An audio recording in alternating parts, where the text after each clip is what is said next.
kita dengan siklus perubahan sosial politik yang 20-30 tahun 1928 kita mengenal Sumpah Pemuda sebagai sebuah kesadaran lahirnya bangsa Indonesia. 23 tahun setelah itu terjadilah proklamasi kemerdekaan yang dipelopori oleh Bung Karno dan Bung Hatta, lahirlah negara Republik Indonesia.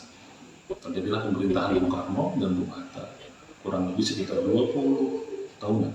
Pada tahun 1925 terjadi sebuah krisis dan pergolakan yang mengakibatkan Orde Lama dan lahirlah pemerintahan baru yang kita kenal dengan Orde Baru. Pemerintah Presiden Soeharto. Presiden Soeharto memerintah kurang lebih 32 tahun sampai 1992 terjadilah krisis moneter dan terjadilah pergolakan. Kemudian Presiden Soeharto turun. Setelah itu lahirlah sebuah era baru yang kita dengan era reformasi.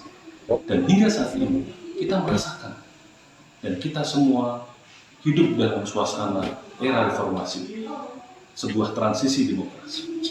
Dan tepat nanti pada tahun 2024 merupakan pemilu di mana reformasi sudah berusia 25 tahun.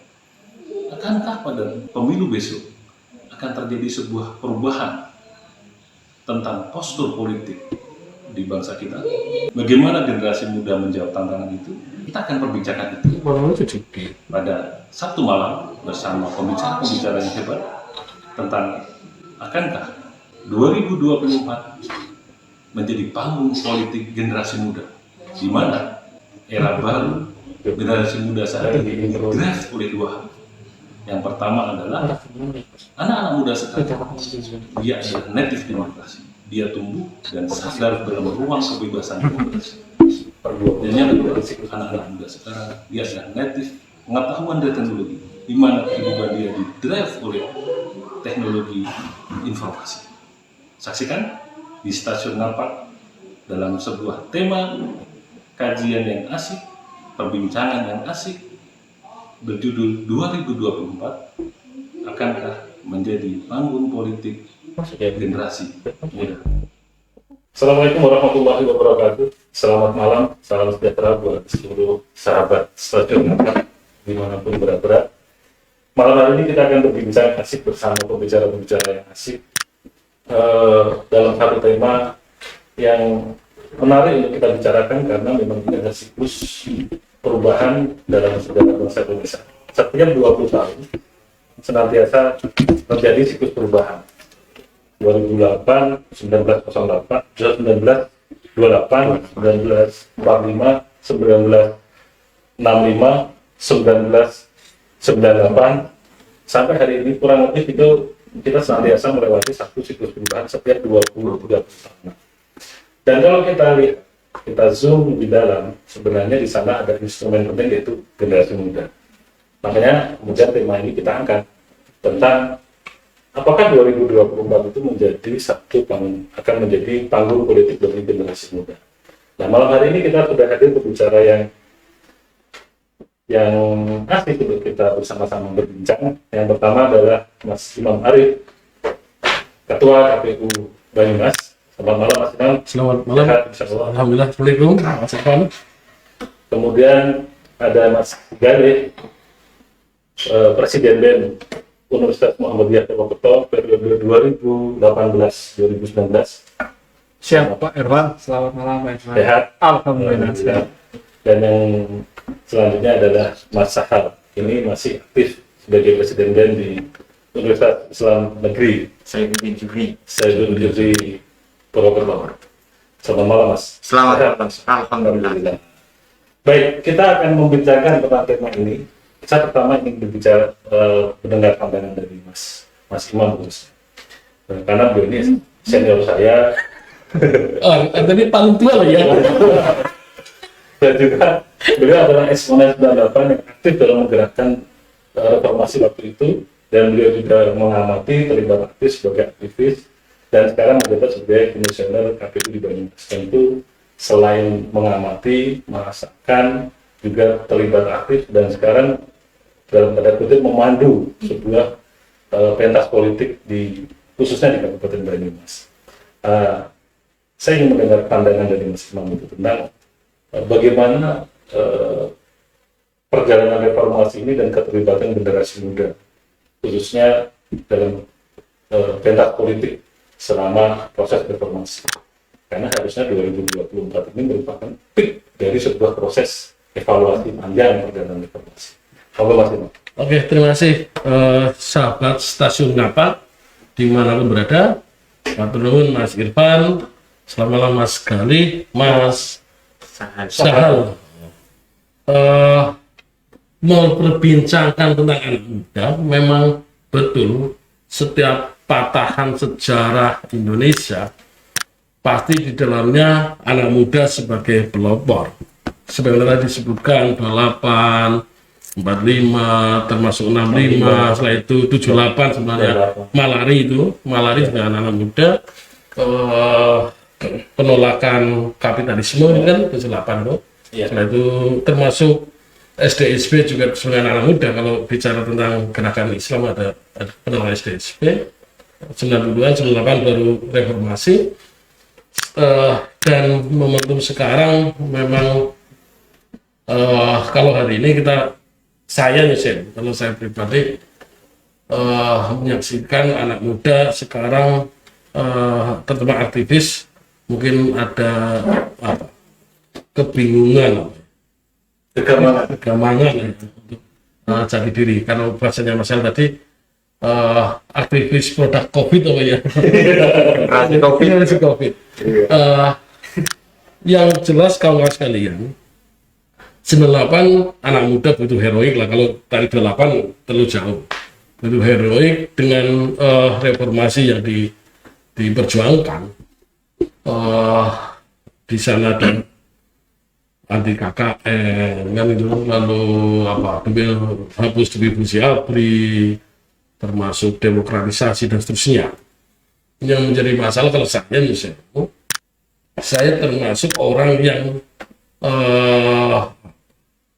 prihatin ketika reformasi yang diperjuangkan ternyata hasilnya saat ini tidak begitu membedakan. Bicara tentang oligarki sekarang lebih kuat karena pengusaha bukan hanya sekedar pemilik modal, tetapi sekaligus dia politisi. Oh, ini luar biasa.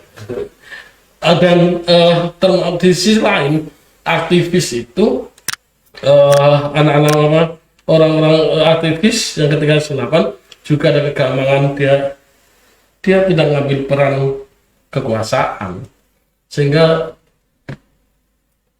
elit yang ini bergantian elit tapi substansinya masih sama. Hari ini KKN semakin parah menurut saya, merajalela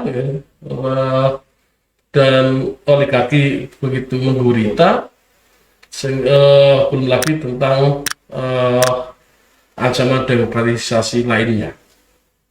Sehingga momentum kalau saya 2024 memang harus mencoba anak-anak muda itu menata diri agar mengambil agar terlibat di kekuasaan. Gimana? Saya menangkap seperti ada jarak gitu, antara generasi muda dengan panggung politik, dengan identitas politik selama ini. Betul. Nah, berdasarkan data dari Mas Imam gimana? Prosentase sangat sedikit. Karena rata-rata teman-teman aktivis itu modal sosial bagus, jaringan bagus, tapi modal kapital lemah. Dan ini kan gitu. Faktanya kan Mas Irfan luar biasa lah. Kalau bicara jaringan biasa pemberdayaan masyarakat nggak kurang-kurang lah teman-teman aktivis, Mas Gali, Mas Sahal dan terus aktivis yang lain, atau ormas lain, atau ormas lain. Tetapi ketika mereka bicara terjun ke politik praktis, mereka mikir kan. Itu problemnya ada di pemudanya atau ada di instrumen menuju kekuasaan.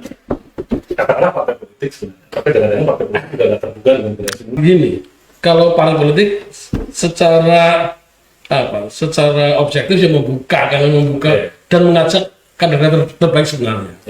Cuma kan ketika pemilu diselenggarakan kan ini pasar gitu kan, pasar bebas gitu. Dan seharusnya ada ikhtiar lain, kalau cara gerakan baru lain yang dilakukan oleh teman-teman aktivis ini, anak-anak muda ini. Kalaulah misalkan kita yang kedua ini, di sisi lain mas anak-anak muda yang bilang aktif memandang bahwa politik itu jelek. Iya. Sisi negatifnya ini. Betul kan ya? Sebenarnya anak muda gini mas, engkau saudara bicara anak muda, kalau usia 17 sampai 40 itu di data 2019 itu 100.000 lebih dari 192 juta ya, itu 100 lebih juta, 110 juta anak itu pemilih muda usia 17 sampai 40 ya. Iya. Anak sebenarnya kekuatan besar mas. Iya. Dan kemarin ini termasuk lumayan aktif sebenarnya, tetapi masih sebagai pemilih. Oh. Pemilih ya masih Ikut getter aja. ikut getter. Untuk sebab mereka terlibat menjadi apa? Menjadi Aktor politik masih sedikit. Mas. Sedikit. Karena memandang kekuasaan buruh politik juga apa jahat dan seterusnya. Kalau Ada problem paradigmatis. betul. Oke. Kalau sehingga saya sering sampaikan untuk perubahan Indonesia, perbaikan bangsa ini ya selesai di pemilu. Karena semua muaranya di pemilu, dan ketika pemilu ini menghasilkan orang yang baik, maka insya Allah problem kebangsaan selesai. Kemiskinan, keterbelakangan, problem kesehatan dan seterusnya itu selesai. Tapi caranya tadi kita cari dan kita dorong dan kita dudukkan orang-orang baik dan dan ini menurut saya sumber daya ini ada di aktivis-aktivis generasi muda sebenarnya yang perlu tereliminasi. Cuma dia punya keberanian atau tidak gitu mah. Ada problem paradigmatis, ada jarak antara generasi muda dengan partai politik, ada oligarki kekuasaan, dan itu cenderung menyebab melihat isi tasnya daripada kapasitasnya. Betul, itu harus sebenarnya Problem. kritikal juga. Dan semoga ini juga didengarkan oleh partai-partai politik sebagai instrumen yang menyerap pemimpinan ke depan begitu. Bagaimana memberikan ruang bagi aktivis itu untuk masuk ke dalam kancah pembangunan politik. Tapi itu pandangan masing-masing. Iya. Sebagai eksponen 98 begitu yang dia terlibat merasakan pilunya Orde Baru dan mengawal proses transisi. Nah, kita sekarang ini hadir, ada Mas Galih, ada Mas Sahal, yang merupakan termasuk generasi milenial atau kalau ada masalah generasi COVID, generasi COVID. Yang menurut saya sebenarnya generasi ini berbeda, memiliki karakter yang berbeda, karena didrive oleh dua. Pertama, pasti tidak merasakan pilunya Orde Baru, apalagi Orde Lama. Begitu, tidak ada merasakan resistensinya di situ. Mereka tumbuh dan dewasa di era reformasi yang sudah bebas. Betul. Begitu. Mereka bebas lah ya. Ini natif demokrasi. Begitu. Dan yang kedua juga mereka adalah native IT, ilmu pengetahuan yang mendrive pikiran mereka. Kita dulu ketemu smartphone baru tahun berapa? Saya masuk kuliah masih disket, belum flash disk, apalagi smartphone. Begitu. Itu proses yang berbeda begitu dalam menyerap informasi dan pengetahuan. Gerakan kita lebih pada gerakan konsolidasi di lapangan daripada sosial media. Nah, melihat itu, ini saya ingin mendapat pandangan perasaan dari teman-teman gitu. Mas Jalih sebagai seorang muda juga Mas Sahal memandang pentas politik selama ini, menurut Mas Jalih atau Mas Sahal bagaimana? Apakah problem paradigmatis itu memang benar ada di kalangan muda dan juga memang ada jarak antara teman-teman dengan kekuasaan secara langsung? Problemnya di mana? Mungkin ada yang mau memberikan pendapat. Mau Mas Jalih atau Mas Jalih dulu? Oke, Pak Irfan, Mas Galih, malam, Mas Galih. Imam, Mas Sahal.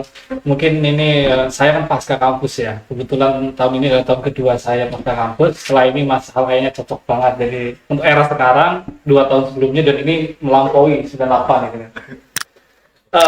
Kalau ini kan era 98 ya Pak Imam ya. Iya. Oke, saya langsung aja Pak, gini Pak. Tadi bicara tentang siklus 20 tahunan, dan saya berbicara sebagai posisi generasi milenial. otomatis siklus itu di tahun 98 dan sekarang otomatis berbeda banget ya, berbeda jauh secara kondisi, secara zaman. Karena sekarang kita berhadapan dengan era disrupsi 4.0 di mana semua serba digital.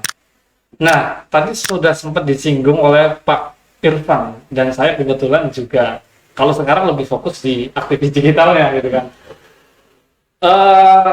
Ada beberapa poin yang pengen saya sampaikan sekaligus sebagai bentuk kritik saya terhadap istilahnya old man lah ya. Kualitas yang ada. Iya, kualitas yang ada itu. Jadi era disrupsi, era digital 4.0 ini, hal pertama yang saya dapatkan setelah pasca kampus dan juga saya membangun salah satu usaha di bidang digital, itu memang benar adanya menciptakan jarak. Dari jarak komunikasi, jarak proses kaderisasi itu juga menghambat, dan juga isu yang disampaikan oleh para stakeholder sampai ke anak milenial itu semuanya ada jarak dan menghambat seperti itu. Faktor itu salah satunya yang saya pikir benar-benar perlu diperhatikan. Mungkin sebagian para politisi ataupun mereka yang memiliki posisi secara jabatan saat ini menyadari, terlebih mungkin di tahun 2024 ini kontestasinya mungkin sangat menarik gitu ya. Tapi kesadaran itu belum menciptakan sebuah gerakan nyata di mana mereka masuk terhadap kultur anak-anak muda, anak milenial sekarang ini semuanya serba digital. Nah, dari ini juga akhirnya saya juga beberapa kali coba untuk dan juga diajak komunikasi dengan beberapa politisi, termasuknya ada permasalahan di situ juga proses kaderisasi. Sebagai contoh itu beberapa partai politik otomatis mereka ada bidang-bidang yang memang menggerakkan kader-kader mudanya. Tapi banyak dan juga saya melihat ada kurang aktif dan juga kurang bisa sampai kepada komunikasi kebiasaan anak-anak muda sekarang yang memang lebih dekat dengan digital. Jadi dari hal itu menurut saya akhirnya paradigma itu tergantung ya Pak. Jadi paradigma itu tercipta salah satunya adalah kalau saya melihat proses disrupsi digital ini yang serba instan, serba canggih, itu membuat sebuah paradigma baru di generasi milenial yang menilai birokrasi itu terlalu bertele-tele gitu. Karena sekarang serba instan, lahir itu udah instan, lahir sudah bisa pinter nonton YouTube itu. Tapi kalau ngurus birokrasi, saya ngurus KTP aja 3 hari nggak selesai. Nah, mungkin sekarang sudah mulai kesadaran itu tumbuh, mulai dari pemerintah, dan saya justru akhirnya mengkritik juga tentang permasalahan EKTP. Itu seharusnya sebagai lompatan besar pun justru malah ada masalah juga gitu kan. Karena ketika semuanya elektronik itu akan mempermudah, dan para politisi sekarang selain mereka kurang benar-benar masuk terhadap kehidupan keseharian, kulturnya, terus dunianya anak muda, juga mereka masih sibuk dengan kebiasaan-kebiasaan lamanya yang disibukkan dengan sistem birokrasi yang terlalu bertele-tele, terus pola pikir yang di dunianya mereka di 98 dia nggak mau bangun, kita sudah di 2021 gitu kan, di era digital gitu. Semuanya harus serba digital, semuanya serba instan seperti itu, dan akhirnya menciptakan behavior ataupun karakter yang berbeda. Nah, padahal 2024 ini adalah tahunnya milenial.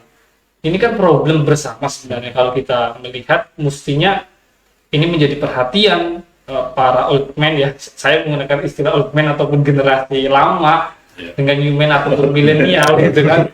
Iya, karena Tersinggung juga saya. old man yang hidup di eranya dengan era sekarang, kita harus mencari jalan tengah agar nanti di tahun 2024 bisa menjadi kontestasi yang dimana generasi milenial memiliki kesadaran terhadap politik, paradigma negatif terhadap politik itu mulai terkikis. Ya, kita bersama-sama menyadari situasi, dan juga yang anak muda juga sadar, yang tua juga mau untuk hadir di zaman sekarang. Seperti itu mungkin Pak Irfan, mungkin nanti bisa dilanjut. Iya. Ada disrupsi, ada gap ya. Jarak. Ada betul. Lalu kita ada jarak. Nah, bagaimana Mas Adam? Mungkin ada pandangan berbeda dari Mas Kari. Oke, siap. Ya, kalau menurut saya sendiri ketika kita berbicara terkait politik di tahun 2024, pemilu maksudnya, apakah generasi muda akan terlibat di situ? Menurut saya itu salah satu batu loncatan karena memang dari tahun 2019 kita sudah digaungkan dengan namanya istilah itu bonus demografi, di mana generasi muda yang lebih berperan atau mengambil peran lebih banyak terhadap kebijakan-kebijakan ataupun peran pemerintah. Nah, dan saya menganggap bahwa mungkin nanti pun 2024 itu akan dipenuhi dengan kaula muda. Itu memang menurut saya akan menjadi salah satu yang dinamika terbaru yang akan muncul gitu. Karena memang dari sekarang pun sudah kita lihat bahwa di mana pemimpin-pemimpin daerah itu sudah diisi oleh kalangan-kalangan muda gitu. Ya di bawah 30 tahun atau 40 tahun gitu. Termasuk itu. Artinya di usia-usia produktif sudah memiliki posisi yang signifikan gitu dan penting untuk mengambil legitimasi. Nah, dari situ saya menggambarkan bahwa nanti kayaknya untuk pilpres itu bisa terjadi kaula muda yang berperan. Waduh, mantap ini. Itu karena ya memang bonus demografi yang kita gaung selama ini itu sudah mulai terlihat secara nyata, termasuk di itu pemerintahan daerah. Dan ketika kita berbicara ada sekat antara generasi yang dulu dengan generasi yang sekarang, itu memang benar.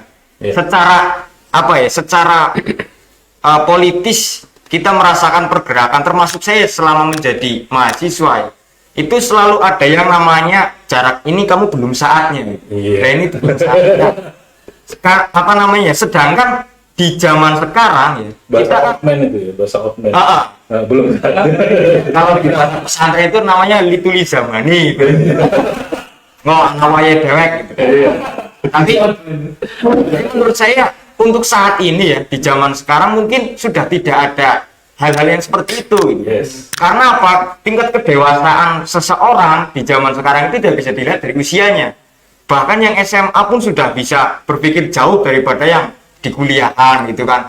Nah, itu mungkin untuk para elit-elit politik ataupun yang terlibat dalam kontestasi politik itu bisa memberikan edukasi kepada kaula muda, kepada generasi muda agar lebih berkembang lagi itu, perannya itu lebih terlihat. Kayak generasi milenial misalnya lebih digunakan lagi untuk membuat suatu terobosan inovasi untuk meningkatkan elektabilitas dan sebagainya, itu seperti itu. Nah, kemudian ketika kita berbicara tentang pemilu, maka akan ada satu istilah yang mungkin di tahun 90-an atau 80-an di Amerika Serikat itu pernah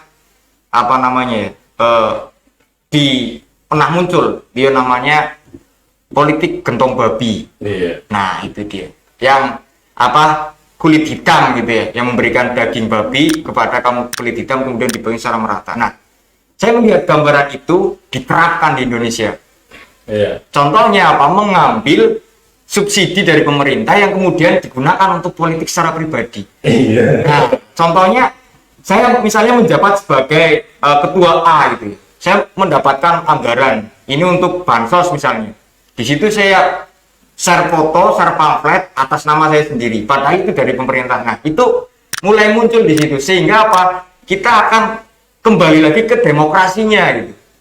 Apakah ini masih masuk dalam konteks demokrasi yang diterapkan di Indonesia atau sudah keluar dari situ?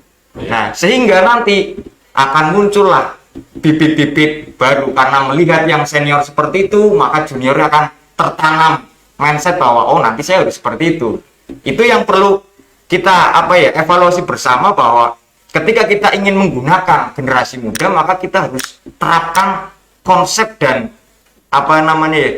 dinamika terbaru yang lebih membangun, yang lebih menghidupkan demokrasi. Mungkin seperti itu. Saya setuju dengan Mas Ari dengan optimismenya bahwa ini ada optimis sebenarnya karena kita bisa masuk begitu. Cuma ada gap budaya di sana, ada gap teknologi di sana, ada gap paradigma juga di sana antara outman, bahasanya Mas Ari outman tersinggung juga saya jadi outman. Nanti saya singgung lagi lebih. Tapi ini kritik sosial gitu, bahwa itu kenyataannya seperti itu. Sebenarnya saya kemarin tertarik gitu. Saya nggak sekitar apa ya kemarin ya, Sindhu merilis survei risetnya milenial itu, bahwa ternyata ada, saya bacakan saja ya, ini risetnya apa itu namanya? JPNN, di mana survei Suara Milenial Institute dilakukan pada tanggal 22 Juli bulan ini 2021 dengan pengambilan sampel menggunakan metode random. Nah, ini dikatakan dalam survei itu terlihat adanya penurunan elektabilitas karena pengalaman dibandingkan perolehan pemilu 2019. Partai lama tergerus, partai baru menunjukkan elektabilitasnya. Direktur Eksekutif Suara Milenial Institute Muhammad Adelma dalam keterangan. Jadi survei ini menunjukkan bahwa partisipasi milenial atau integrasi milenial terhadap keterpilihan, walaupun ini masih lama ya, masih 2,5 tahun, tapi paling tidak ini menjadi satu diskursus yang memberikan kritik positif kepada partai bahwa ternyata ada interest yang turun di kalangan generasi muda terhadap partai politik, walaupun ditunjukkan di sini lebih ke penurunan partai lama di partai-partai lama, walaupun sebenarnya mungkin waktu 2019 kemarin mereka banyak terlibat begitu dengan polarisasi yang kemarin terjadi begitu. Nah ini fenomena ini bagaimana mas membaca begitu? Ini ada penurunan tren di partai. Mungkin ini kaitannya dengan pandemi ini. Pandemi ini karena kelihatannya partai juga tidak muncul narasi positif terhadap situasi 2 tahun pandemi ini berjalan. Pengambilan sikap itu. Gimana mas? Mas Irfan, saya nyambung tadi Mas Sahal. Memang betul di 2024 itu, bahkan sejak 2019 lah, ada booming demografi tadi. Ada jumlah anak muda yang begitu bonus demografi tadi. Dan pemilih anak muda sangat dominan. Persoalannya adalah anak muda itu, milenial termasuk, hanya dijadikan sebagai objek. Subjek tersaja. Ini kan. Dan sehingga aku kan ini, saya yang termasuk orang yang langsa sebenarnya, termasuk, dan ini aktivis tidak berkutik mas. Kita ini, angkatan saya 98, yang jadi anggota dewan mana? Iya betul. Ini kritik betul. Yang aktivis begitu banyak mas. Seringkali mereka kalah tahun karena persoalan isi tas, bukan kapasitas. Saya sering kali melakukan KPU melakukan pendidikan politik, bukan hanya pendidikan pemilih mas, tetapi pendidikan politik ke sekolah, ke komunitas-komunitas, ke masyarakat. Dalam konteks nanti saya jelaskan tadi konteks ini. Yang pertama tadi demografi memang betul, tetapi harus disadari janganlah anak-anak muda, anak milenial ini terima hanya sebagai objek. Mereka harus bangkit. Apalagi kesadaran teknologi lebih kuat. Kalaulah duit kalah, maka bagaimana memainkan tadi keunggulan teknologi, keunggulan pengetahuan? Iya betul. Kan gitu kan. Ini didorong menjadi gerakan baru. Saya sering kali menyampaikan, kami menaruh harapan yang sangat besar pada anak muda. Ketika anak-anak generasi tua terkontaminasi bahwa politik biaya mahal, berpolitik harus mahal, lalu menjadi politisi harus bubur, dan monopolitik yang merajalela. Saya berharapnya dengan anak muda yang masih idealis, dengan kemudian tadi jangan mau sebagai objek politik. Lalu yang kedua terkait dengan survei tadi, memang kecenderungannya partai baru mungkin membaca bahwa ada potensi anak muda yang lebih besar dan dia lebih lincah untuk bermain berselancar di media sosial ataupun yang sesuai dengan diharapkan oleh anak-anak muda.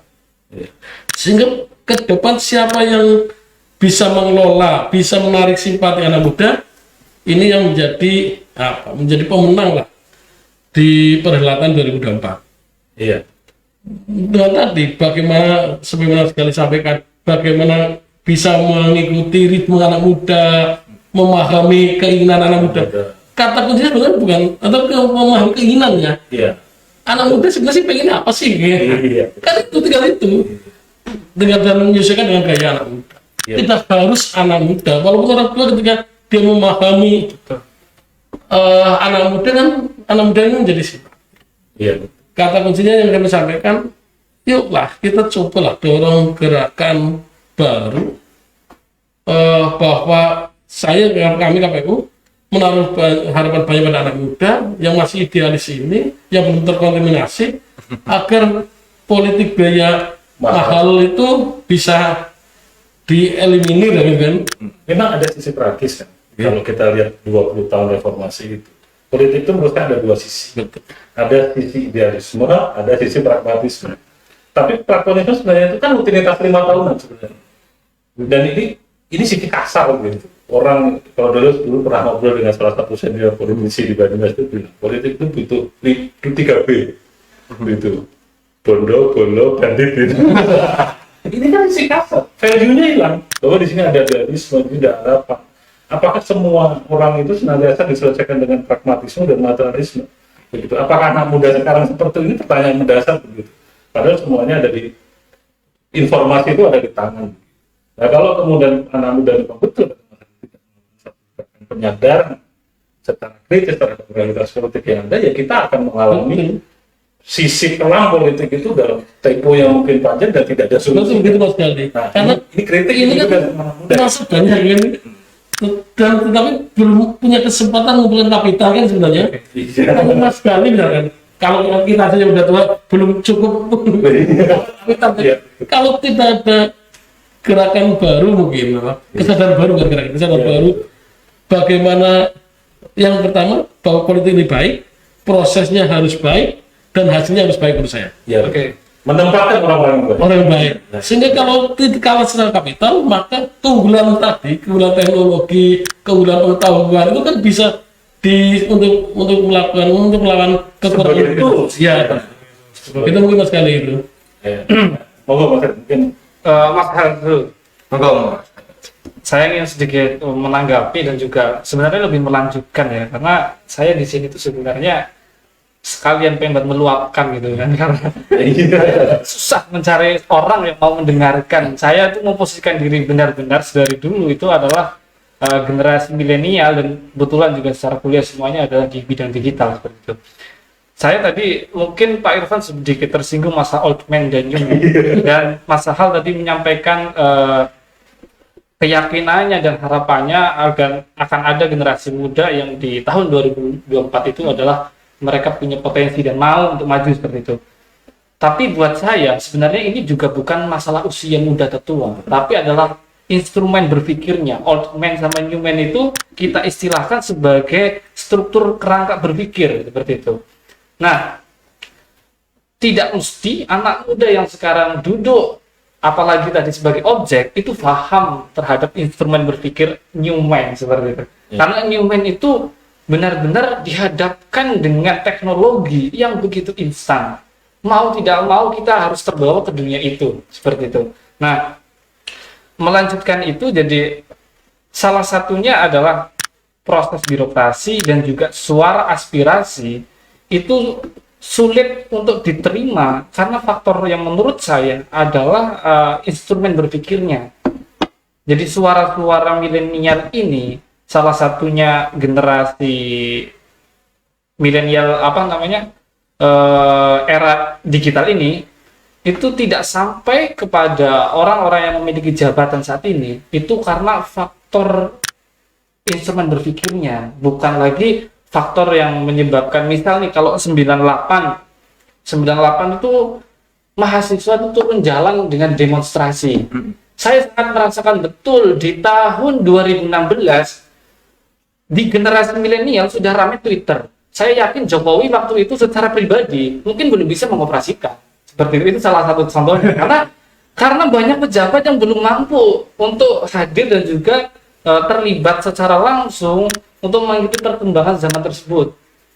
Banyak faktor selain dari mulai berpikir dan juga teknologi yang akhirnya tadi balik lagi menciptakan sebuah jarak. Jadi old man sama new man itu sebenarnya adalah bagaimana kita harus menyadari zaman. Kita berada di zaman digital, di zaman disrupsi, di mana semua mulai dari instrumen birokrasinya, dari orangnya, itu harus mengikuti zaman ini, sehingga nanti terciptalah sebuah panggung politik yang diharapkan tidak lagi seperti zaman-zaman dulu, dengan money politik lah, dengan nepotisme yang dekat dan sebagainya lah. Dan saya sangat optimis, dan saya optimisnya di posisi itu. Saya sangat optimis generasi-generasi muda nanti akan menciptakan isu tersendiri, menciptakan gerakan sendiri dengan eranya sendiri. Saya sedang menunggu itu, dan saya tidak akan pernah mengamini sampai kapanpun anak muda sekalipun yang mereka maju dengan cara old man seperti itu. Iya, benar. Satu kata dengan begitu. Memang ada persoalan bahwa memang serapan kepemimpinan politik dengan instrumentasi yang ini dikelola dengan cara lama.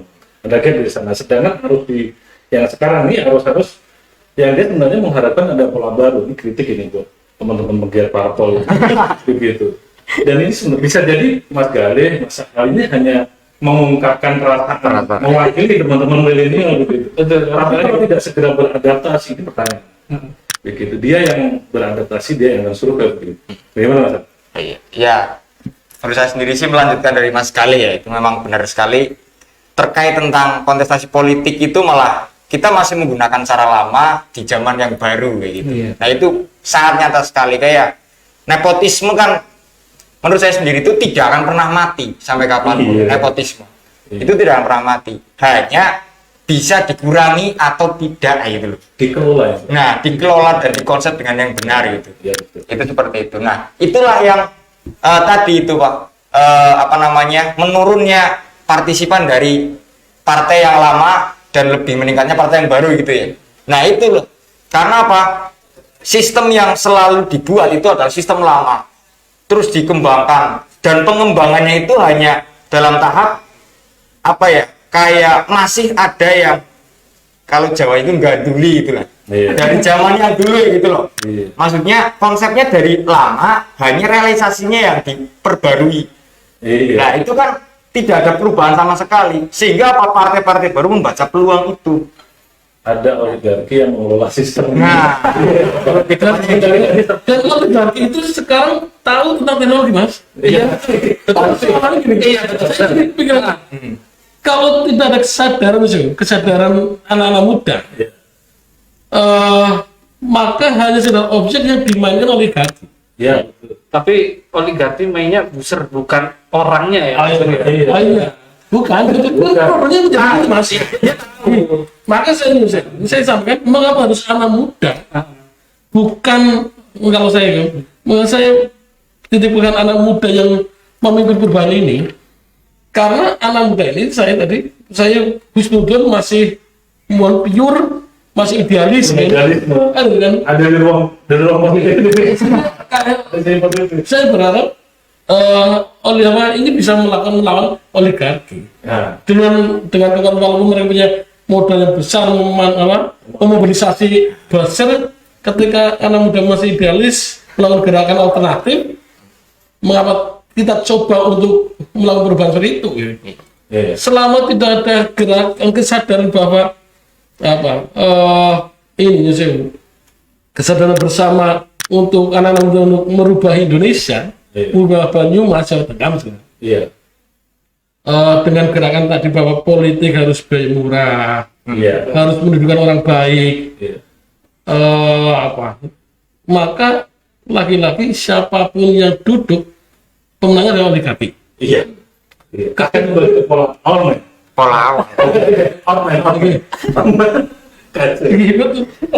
Sekarang ada pada kita adanya biaya buzzer kan, sama-sama kos politik besar kan. Kos politik buzzer adalah ancaman demokrasi. Karena ketika biaya besar, maka tidak ada kesempatan untuk memikir rakyat. Adanya itu bagaimana beli modal. Yes. Saya asumsikan misalnya, kalau bicara dari anggota dewan minimal habis 1 miliar, sedang gaji cuma 32 jutaan apa ya? Iya. Kalau kemarin 1 miliar mas, ketika diagungkan ke Bank Jateng kan angsuran 23 juta lah 5 tahun kan tinggal sisa cuma 9 juta. Lalu untuk kontribusi partai 5-6 jutaan kan hanya membawa 3 juta ke rumah. Kapan memikirkan rakyat? Artinya sehingga bicaranya adalah semua bagaimana agar kembali modal. Makanya ada pre-revisi gitu. Iya, betul. Yang ada cashback-nya. Iya.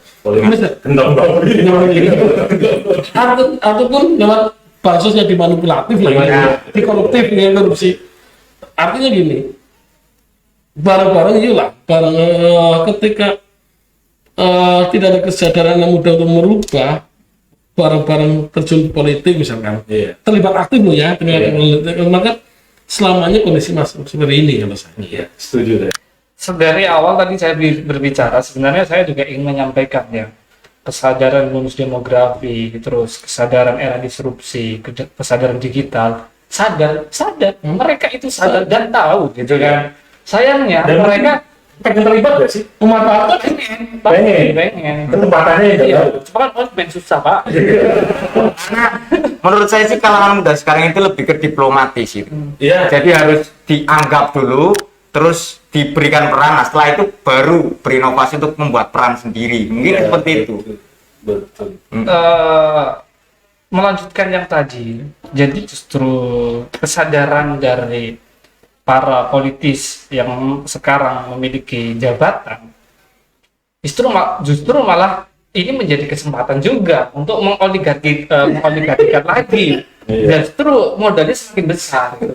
Tetapi saya sangat teramat meyakini di era sekarang dengan teknologi, dengan digital, keterbukaan informasi, ada keterbukaan itu tidak mungkin bisa menciptakan benteng. Jadi semuanya akan terbuka nantinya. Nah, ini generasi yang benar-benar melihat ini, nanti saya belum tahu apakah mau atau enggak terlibat secara politis ya. Karena makanya lah sekarang polarisasi itu semakin jelas di depan mata. Iya. Bisa jadi bisa mempermak mas. Iya, betul. Kekuatan oligarki bisa mempermak orang yang tidak baik. Tidak baik. Iya betul sekali. Dan dia menggunakan instrumen anak-anak muda untuk memanfaatkan hasil. Nah itu karena kita masalahnya anak muda itu tertarik dalam magnet oligarki atau dia sebenarnya melawan oligarki. Memang bisa meneladani, bisa keterbukaan informasi luar biasa. Tetapi di sisi lain asalnya adalah orang yang dipermak tadi Dimanufaktur itu. dan backup yang finansial besar kan bisa karena sekarang budaya kita itu tidak menerima informasi langsung Ini sih Betul. instan mas. Jadi nggak ada dapat ada dialektika yang mas dengan problemnya itu mas itu kayaknya dibangun oleh oligarki. Jadi nalar kritisnya menurun gitu ya. Iya. Tapi kalau saya tetap masih di posisi di mana jika memang generasi milenial ini benar-benar sadar dengan teknologi, sekarang itu era keterbukaan informasi yang tidak ada benteng, di mana tidak ada batas. Artinya ketika kita literasi digitalnya bagus, komunikasi digitalnya bagus, kita bisa untuk men-tracking semua aktivitas digital. Tapi sayangnya ya balik lagi balik ke kesadaran anak muda, bahkan orang tua, karena gagap teknologi ini juga akhirnya menjadi bumerang dan juga menjadi kesempatan emas buat oligarki. Sebenarnya kan menjadi kalau tadi Mas Iman itu nelansah gitu ya. Saya itu sebenarnya menunggu gitu kan. Anak-anak muda yang dulu kalau kita melakukan sebuah proses gerakan itu harus kita berdiskusi, berkumpul terbatas dan memang dalam skala yang tertutup gitu karena memang keterbatasan informasi. Sekarang dengan instrumentasi sederhana seperti ini kita bisa mendialogkan informasi dengan luas. Kita sebenarnya membayangkan kalau seluruh gerakan-gerakan mahasiswa baik itu yang di dalam kampus atau di luar kelas itu memproduk informasi yang edukasi masyarakat secara aktif, saya pikir gap literasi itu bisa diminimalisir. Betul, betul. Cuma sampai nyatanya belum cukup waktu. Betul, betul. Nah, ini kritik juga. Iya. Betul, betul. Ini yang penggerak, ini apa namanya, aktivis apa namanya, COVID tadi. Akhirnya gini mas, Iya. KPU itu Ya, berinisiasi melakukan pendidikan politik ke semua sekolah SMA. oke. Kita ada MOU dengan Dinas Pendidikan, dan ada 100 berapa ini? Sekolah 130-an SMA, SMK, MA, kita garap itu mas. Iya. Kita MOU dengan semua perguruan tinggi, Oh ya. dengan teman-teman OKP, komunitas, kita garap isu tadi, hanya satu isu lah sebenarnya. Isu utama. Yuk, kalau bahasanya lawan oligarki lah ya. Iya. Jadi kan politik biaya mahal tadi. Yuk, Iya. bahwa jadi kita dorong orang baik untuk duduk di pemerintahan, di kekuasaan, dan kita lawan politik biaya mahal tadi. Karena kalau ini tidak selesai, lalu yang kedua anak muda tidak ambil peran untuk melakukan gerakan melawan ini, maka selamanya problem kebangsaan tidak pernah kunjung terurai. Dan itu akan menjadi apa, benang ruwet di dalam apa namanya, proses politik yang kita. Jadi begini, ini pendapat saya, mungkin bisa nanti saya ingin pendapat dari ini. Jadi saya melihat bahwa ketika oligarki itu masuk, itu problemnya karena ada disinformasi, gap gitu, literasi antara informasi yang benar dengan apa yang dipikirkan oleh masyarakat. Dan selama itu ada gap, maka sebenarnya itu oligarki masuk. Itu karena tidak ada yang memberikan apa namanya, yang menjembatani gap literasi itu. Dan masalahnya adalah 2019 itu instrumen anak muda itu digunakan untuk mempolarisasi gap Dan politik identitas Iya, begitu. Jadi sebenarnya kan 20 tahun ini proses demokrasi kita itu diwarnai oleh isu politik masa lalu. Yang kita rasakan itu politik identitas. Jadi anak muda itu dipolarisasi, jadikan instrumen pembahasan maksimum itu sebagai objek politik sebenarnya, sebagai objek untuk mengendalikan suara. Problemnya memang di lapangan itu ada disinformasi atau gap literasi. Nah ini harusnya memang harus diterobos ini, begitu, dan kelihatannya ini memang kerja utama dari aktivis generasi baru ya, new gerakan. Gimana Mas Agra? Iya, Ini tantangan ini. iya ini merupakan salah Harusnya. satu tantangan yang menarik ya. Tapi memang ketika kita melihat secara realita di kalangan muda sendiri itu seakan-akan itu tidak tahu arahnya mau kemana. Itu lebih gerakan ke situ. Karena apa? Di anak muda sekarang seperti saya sendiri lah. Saya tidak akan suka ketika untuk mengikuti salah satu proses dan itu prosesnya rumit. Iya. Sama Karena yang diinginkan oleh kaum muda adalah instan. Iya. Karena memang sekarang porosnya itu poros instan. Iya. Tidak ada poros yang harus apa, B dulu, C dan sebagainya gitu. Nah, itu yang mungkin menjadi kritik kita bersama bahwa tidak selalu yang instan itu baik gitu lah ya. Iya. Nah, makanya itu kita harus kembali ke diri kita sendiri, ke pemudanya maksudnya gitu, ke kaula muda, bagaimana kita bisa mengembangkan diri. Nah, nanti kita kan apa ya, kita meminta apa atau mendapatkan arahan dari yang dulu untuk nanti diterapkan di mana. Nah, tapi ya tetap kita kembali lagi apa namanya, oligarki dan nepotisme itu selalu berlaku. Nah, itu yang masih menjadi apa ya, benteng kita untuk bebas berekspresi. Seperti sekarang kan kita bebas bersuara, tapi nyatanya akses kritik itu kan ditutup secara tidak langsung. Contohnya gerakan-gerakan mahasiswa kayak di UI lah kemarin. Iya. Jokowi mengatakan bahwa saya tidak anti kritik, Iya. tapi kan apa ya, tim-tim yang di bawahnya itu kan yang itu loh, yang memainkan pola. Nah, sehingga kan mahasiswa tidak bebas menyuarakan pendapat. Padahal itu salah satu aspirasi yang harus disampaikan dan pemerintah harus mendengarkan gitu. Iya, ini yang Itu seperti itu. buat moga-moga nyampe ke circle-nya Jokowi. Nah, Tapi itu mungkin di nyampe karena semuanya bisa diakses. Betul. Semuanya ada di kita. di samping oligarki mas, Iya. mengaca 2020 ini itu ancaman juga politik dinasti, Ya. betul. dan ini nyaris sempurna lah ketika tidak ada anak muda menginisiasi Peran. gerakan organisasi ini, maka Iya betul dia muda, tetapi anaknya siapa? Nah, saya pengen tanya ke Pak Imam karena sebagai salah satu stakeholder juga yang punya kursi jabatan ya. Betul. Jadi mungkin ada pandangan dan juga yang merasakan secara langsung itu, mencium baunya langsung oligarki gitu kan ya. Tapi sorry balik ke digital ya, karena saya ngomongnya di konteks digital itu. Setelah Pak Imam tadi menyampaikan bahwa justru dengan digital itu menciptakan politik uang lagi dengan ada buzzer dan lain sebagainya, terus menjadikan peluang besar untuk mengemas seseorang menjadi baik dan buruk, kemudian susah suka hati karena begitu mudah itu. Saya jadi berpikir Pak gitu, benar juga ya Pak gitu. Termasuk gerakan sekarang sebenarnya base dari akar dari itu semua kan adalah tentang literasi digital. Ujung dari semua itu adalah tentang literasi digital. Dan belum lama ini saya juga banyak teman-teman saya yang terlibat secara langsung, bahkan langsung ke Kominfo, mereka aktif dalam program-program literasi digital. Betul. Ya.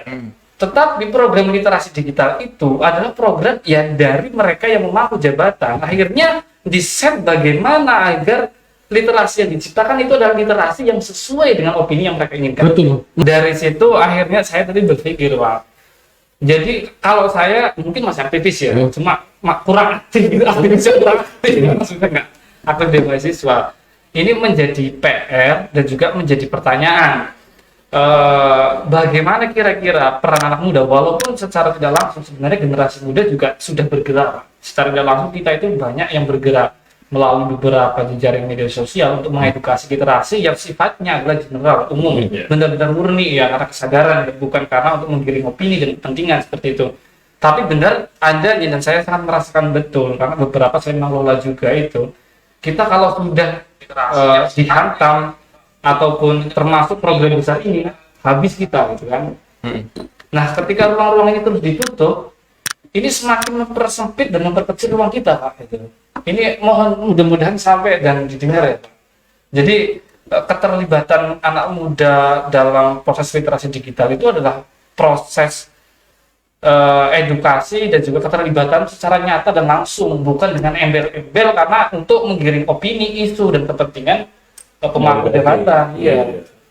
Gitu Pak. Jadi coba pandangannya Pak Imam gimana melihat situasi seperti itu. Nah, gitu. Kita memang lagi memprioritaskan anak muda. Kalau kita garapan prioritas sekarang kaum muda, anak muda, bahkan pemilih pemula, untuk tadi merubah paradigma old tadi lah. Paradigma old kami adalah bahwa paradigma old dan paradigma yang merusak demokrasi, yakni tentang politik biaya mahal. Karena saya KPU dan ranahnya bicara pemilu, ya kita lakukan literasi digital itu Mas. Tapi tadi untuk Kominfo kita tidak komentari itu urusan. Tapi kita memang sejak awal Mas, sehingga termasuk mengapa kita ada sadar tentang apa? Pergantian zaman. Maka ada segmen kita. Kalau pendidikan politik, pendidikan pemilih, ada segmen anak muda, pemula, ada netizen kita garap itu. Dan porsi lebih besar dibandingkan yang lain. Kalau sejak 2019 ini porsi lebih prioritas, malah utama. Hampir 80% anak muda semuanya kita garap. Karena kita pengen anak muda tadi yang memimpin perubahan. Karena anak muda lah di tangan anak muda lah. Kalau versi pembahasan Banyumas lah. Bahwa di anak muda lah yang menentukan masa depan Indonesia. Suaranya anak muda Mas, bukan suara anak muda. Mau seperti apa, maka itu yang menentukan masa depan Indonesia, masa depan Banyumas. Wajah masa depan kita itu ada di generasi. Betul. Kalau anak mudanya masih tadi minim literasi digital, maka siap-siaplah tidak ada perubahan, bahkan lebih parah. Sehingga saya ajak teman-teman bareng-bareng melakukan pendidikan pemilih, pendidikan politik. Teman-teman aktivis bangun kesadaran bareng-bareng tentang kalau ini literasi kita ya literasi politik lah, literasi demokrasi, literasi tentang bangsaan. Nah ini yang menarik itu adalah tadi memang kita ada problem di disinformasi, ada problem di edukasi di masyarakat gitu. Ya memang anak muda sekarang banyak secara secara Kuantitatif. ya, sebuah kuantitas itu banyak. Tapi saya melihat ini tidak polanya belum tampak terkonsolidasi. Betul. Nah ini sebenarnya ini PR-nya aktivis sebenarnya. Makanya Mas Irfan, ikhtiar kami mendorong anak-anak muda untuk maju, Mas. Nah, Kita ngomong pramuka. ya, Waktu kita muter di pramuka di beberapa bukan kumpulan pramuka di beberapa kabupaten kan ada rutin. Saya mau, yuk sebenarnya sederhana untuk mendudukan orang. ya, Kita sepakati seorang bareng-bareng. Kalau ini orang baik, teman-teman itu pramuka misalkan, ya tinggal teman-teman kan di dapil itu kan tinggal beberapa anggota pramuka bersepakat dan menggotong ini kan sebenarnya bisa gara-gara gotong royong ya. iya. Kesadaran kolektif. Kesadaran kolektif, komunitas. Iya, Ini yang bisa melawan oligarki. iya, Kesadaran kolektif dan kolektif tadi. iya, Sehingga ketika ini jadi maka kontribusinya lah ke komunitasnya misalnya di samping ke kabupaten maupun wilayahnya. iya. Saya coba menjelaskan pada teman-teman dari itu. Yang bisa gotong royong, kesadaran kolektif, dan komunitas, Iya. Betul. sangat mungkin mas. Kalau partai menengah yang angka 5.000 6.000 lah. Kalau saya mau misalkan pramuka kan kemarin berapa ribu itu anggotanya. Dengan tinggal dibangun kesadaran kan masih ada waktu. Ada 2 tahun dong ya, 3 tahun dong. Ngomong mulai sekarang, rebuk yuk misalnya Sahal maju, tinggal dirembuk. Saya maju, Mas. Tinggal disiapkan. Ini mulai konsolidasi. Ikhtiar itu saya dorong. Dicobalah. Ini yang meminimalisir politik uang. Ya betul. Menurut saya itu. Saya bisa tidak sekedar berkata, tapi dorong teman-teman. Termasuk misalnya di kepala daerah, saya dorong anak-anak muda yang lain. Yuk, majulah. Tapi begini Pak, Nih, tapi pada di lapangan sendiri itu memang bukan personal branding yang kita bentuk, itu bukan dari yang tadi disampaikan, tapi lebih kembali lagi. Saya pernah ngobrol sama salah satu anggota dewan ya, di Kabupaten Tegal itu, menurut saya dia itu tidak memiliki personal branding secara literasi ataupun kapasitas. Iya. Tapi kenapa dia bisa maju? Karena itu tadi bahwa dia punya biaya, dia punya dana. Iya. Nah, mindset itu yang kemudian sampai sekarang itu masih terbentuk. Nah, kita yang generasi muda yang sulit menggeser itu loh. ya tadi saya banget tawarannya tadi, yuk kesadaran bareng anak muda. Gitu. Nah itu membangun kesadaran itulah yang mungkin perlu ada bantuan dari beberapa pihak dan stakeholder gitu ya. Karena apa? Kita membangun di kampus sendiri aja lah. Kayak Mas Gilang mungkin. Waktu pencalonan menjadi presma itu hanya personal branding, prestasi saya pernah ikuti juara lomba apa. Itu nggak terlalu berdampak ya. Tapi ketika saya bisa menggandeng teman-teman organisasi lain misalnya, ayo kita ngopi bareng, nah itu kan salah satu penerapan politik yang zaman dulu pernah ada tapi diterapkan secara miniatur di kampus gitu. Ada kolaborasi. Betul. Ada kolaborasi. Nah itu di situ. Akhirnya kan kita bingung nih. Ini gimana nih, kita punya prestasi tapi mau ikut kontestasi politik kita nggak punya. Nah itu loh, nggak punya backingan siapa nih. Ini persoalan nanti di pintu masuknya. Pintu masuk. Kalau Mungkin konsolidasi bisa dilakukan, kolaborasi bisa dibangun. Persoalannya itu ada di paradigma kepemimpinan kelembagaan politik yang ada. Dia membuka diri nggak sebagai pintu? Ya kita semoga di perbincangan kita didengar. kalau saya ada kesempatan. khususnya partai mau buka diri mas. Khususnya saya mau buka diri. Semua partai mencoba merekrut kader sebagainya sebenarnya. Iya, Kader kerja itu kan kader terbaik. Atau kader yang paling popularitas lah. Atau masyarakat, tokoh masyarakat yang paling populer. Tapi saya membayangkan ketika anak muda kesadaran politik tadi, yuk bareng-bareng ini rebut dengan cara mulai konsolidasi sekarang, maka di 2024 tidak ada, kita tinggal ini loh, pasukan sudah tertata, kita daftarkan calon misalkan atau mungkin kepala daerah. Iya. Dan Persoalannya Nyun Sewu, kita males untuk memulai mas. Nah, iya. Loh, kita Karena takut gagal. Iya, ya perlu kan lucu mas kalau kita bisa ngapain tak gagal ya? Hidup itu menurut saya perlu tidak kepastian. Termasuk pandemi. Perlu tidak kepastian. Yang pasti itu adalah perubahan mas. Iya betul. Karena maka kita harus memutuskan itu. Iya. Taruh misalnya gitu kalau saya, Iya. saya dorong banyak teman untuk itu lah. Termasuk anggota legislatif, saya dorongnya lagi mulai melaku lah. Iya. Anda tidak punya duit nggak apa-apa. Ngendo mulai mencitrakan diri, ada gerakan Jumat Berkah itu bagian dari ikhtiar teman-teman ya. Iya betul. Dan Memberi. dan blending dan setelah itu Membangun jejaring. jejaring dan itu mainkan media. Iya. Oke. Nah ini satu dengan Mas Emil, bahwa ketika kemudian gerakan teman-teman generasi muda itu terkonsolidasi, terkolaborasi dan baik membangun satu komunitas, saya yakin pada saatnya loker-loker tiket itu akan terbuka. Dan saya yakin sebenarnya saya termasuk nggak yakin itu generasi muda sekarang itu dia terjebak betul dengan politik identitas. Saya termasuk yang tidak yakin begitu. Ya. Karena mereka menurut saya tidak mengalami residu politik masa lalu yang itu kental identitas. Artinya sebenarnya kita memandang partai politik itu jadi lebih ringan. Iya. Tidak serta-merta ini adalah batasan sosial politik yang teridentifikasi dengan identitas tertentu, dengan atribut tertentu sehingga saya berjarak. Padahal sebenarnya kalau kita terkonsolidasi, semuanya punya peluang yang sama untuk bisa masuk. Karena anggota dewan yang sekarang belum tentu pemilu besok, dia juga akan duduk kembali, ya. Karena punya kesempatan dan peluang yang sama. Kata Mas Arief tadi, begitu. Bahwa yang pasti itu adalah perubahan, yang kedua sama-sama punya peluang kesempatan yang sama. Karena semuanya serba mungkin. Serba mungkin. Nah ini gimana nih? Respon dari teman-teman generasi muda ini?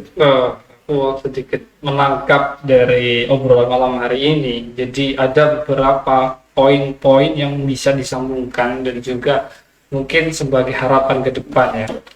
Jadi ada oligarki, ada paradigma, ada digital, ada pintu gerbang. Ada disrupsi. Ya, digital lebih ke disrupsi gitu. Nah, Sebenarnya dalam struktur itu tetaplah yang paling tinggi adalah oligarki. Iya. Jadi oligarki itu mampu mengendalikan semuanya. Oke, kita Apa kita harus menyerah itu? enggak. Kita mau bicara itu realita. Iya. Tapi kita bicara optimisme. Ya. Oke, kita sekarang bicara optimisme. Optimisme itu ketika dalam struktur itu saya gambarkan adalah kita berada di pintu gerbang, sedangkan si tuan rumah itu belum membuka pintunya, sementara di luar itu sudah rusak paradigmanya. Ya memang kedua belah pihak harus sadar gitu kan. Iya. Generasi muda juga harus sadar dan bergerak. Iya. betapa pentingnya kita di era sekarang ini untuk melakukan akselerasi, untuk melakukan sebuah perubahan dalam kepastian, apalagi kita punya potensi bonus demografi. Saya begitu yakin bahwa anak-anak Indonesia itu banyak sekali anak-anak cerdas, anak-anak jenius, anak-anak yang mampu merubah mata dunia terhadap Indonesia ini. Akan tetapi juga para pejabat stakeholder semuanya harus membuka pintu dan juga harus mengurangi peran mereka dalam membuat isu yang membuat paradigma lama itu terus berkembang. Nah ini masalahnya Oldman itu ya dengan kekuatan oligarki itu masih terus menggulirkan isu sehingga paradigma lama itu masih ada walaupun dengan digital. Padahal harusnya dengan digital itu untuk bisa mempercepat kesadaran, menciptakan paradigma baru bahwa politik itu santai, politik itu keren, Asik, politik ya. itu asik, politik itu bermanfaat gitu kan. Mestinya itu yang harus dilakukan gitu. Mudah-mudahan nanti di tahun 2024 dua-duanya tersadarkan karena didoakan para kiai dan ulama kita. Jadi paradigma bondo, bolo, bandit itu tereduksi begitu Iya. dengan literasi yang semakin menguat. Begitu, betul. Iya, kedua belah pihak saling menyadari situasi lah. Oke. Gimana, Mas Ahad? Ini tinggal menunggu kapan sadarnya gitu. Jadi pertanyaan itu kenapa? Ya memang tadi ya kita sudah menemukan solusinya.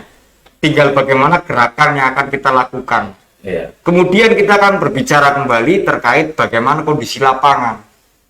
Maksudnya keadaan yang ada itu seperti apa. Peran pemuda memang saat ini digaungkan. tapi dalam peran aktif itu belum terlalu dianggap. Itu seperti itu. Karena apa? Ya memang kita merekrut generasi milenial, tapi perannya itu hanya sebatas sebagai kayak misalnya hanya untuk pengikut dan kayak gitulah. Mungkin itu yang perlu menjadi evaluasi apa ya para petinggi-petinggi untuk lebih melihat potensi yang ada gitu. Jadi ketika berani merekrut generasi muda, maka harus berani menerima inovasi yang dibuat gitu. Mas Sahal, kita sebenarnya tidak perlu berharap pada petinggi. Yang penting kita ada ikhtiar untuk berubah. Enggak, artinya bodo amat menurut saya. Kalau jiwa ngapain bisa dengan ketergantungan petinggi? Kita punya model sendiri, rules sendiri, punya target sendiri. Perjuangkan. Yang urusan nanti nyata atau tidak urusan ikhtiar kita. Terus sama-sama tidak ada kepastian. Kalau tidak ada hero, tidak ada semangat, ya nggak mungkin nyampe, Mas. Iya benar. Kalau aku saya dengan kedua saya menyampaikan, oligarki begitu menggurita. Iya, sangat kuat. Sehingga menutup, menurut saya, menutup kesempatan orang-orang terbaik untuk duduk di sana, di pemerintahan maupun di legislatif, di kekuasaan. Yang harus dilakukan anak muda, karena anak muda menurut saya pasti secara kapital kurang. Yang penting adanya semangat. Semua perubahan Indonesia berawal dari semangat, Mas. 28 semangat, 45 semangat, 65 semangat. Kita pernah bicara tentang punya senjata atau tidak, punya uang tidak. Mengapa tidak? Gitu. Saya merokasi Anda semua. Mengapa kita canangkan target mulai gerak? Bismillah ini sampai sana. Urusan sampai sana itu ada usia lagi perjuangan di tahun berikutnya.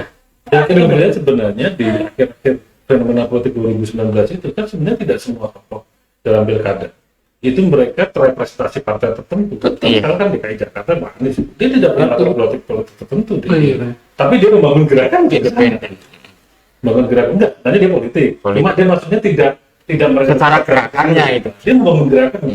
Maksud saya sebenarnya peluang itu bisa menjadi model potret bagi anak muda itu mengkonsolidasi begitu, bergerak dulu, benar kata Mas, kemudian nanti di pintu gerbang pendaftaran kita lihat begitu. Karena sebenarnya kan anak muda ini tidak terjawab frame identitas yang tempat seperti dulu.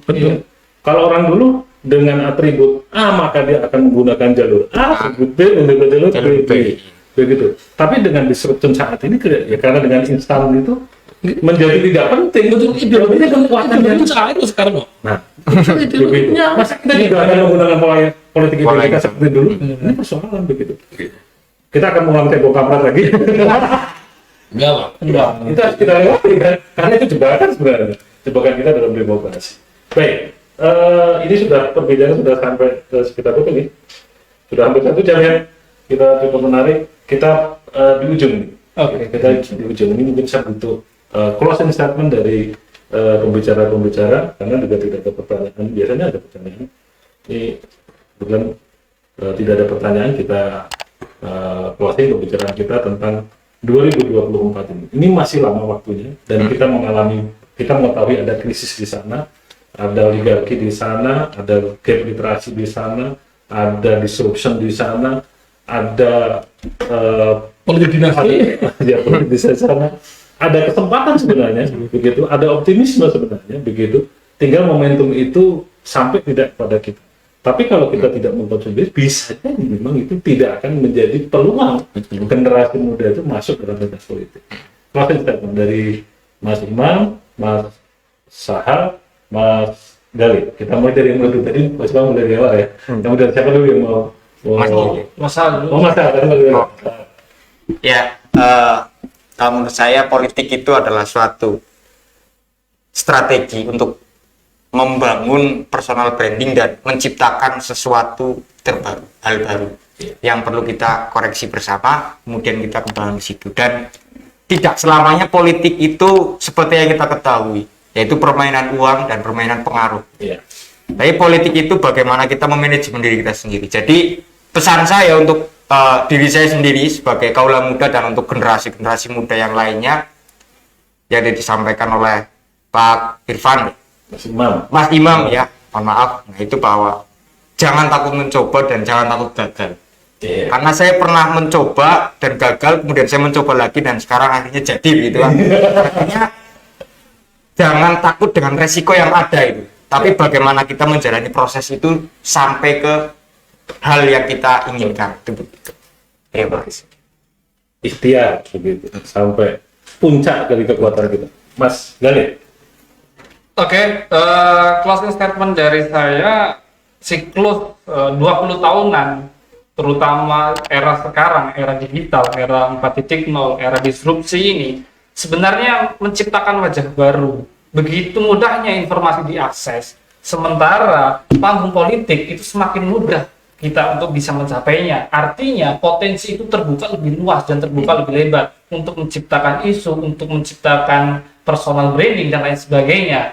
Tadi Pak Imam menyampaikan bahwa 28, 45, 65, 98 itu tidak ada apapun, tidak ada senjata apapun kecuali dengan semangatnya. Kalau anak sekarang dengan begitu mudahnya keterbukaan informasi ini sehingga literasi itu naik, maka saya berbicara bahwa anak muda dengan semangatnya, yang tua dengan nasihat dan pikirannya yang sadar dengan kondisi. Terima kasih.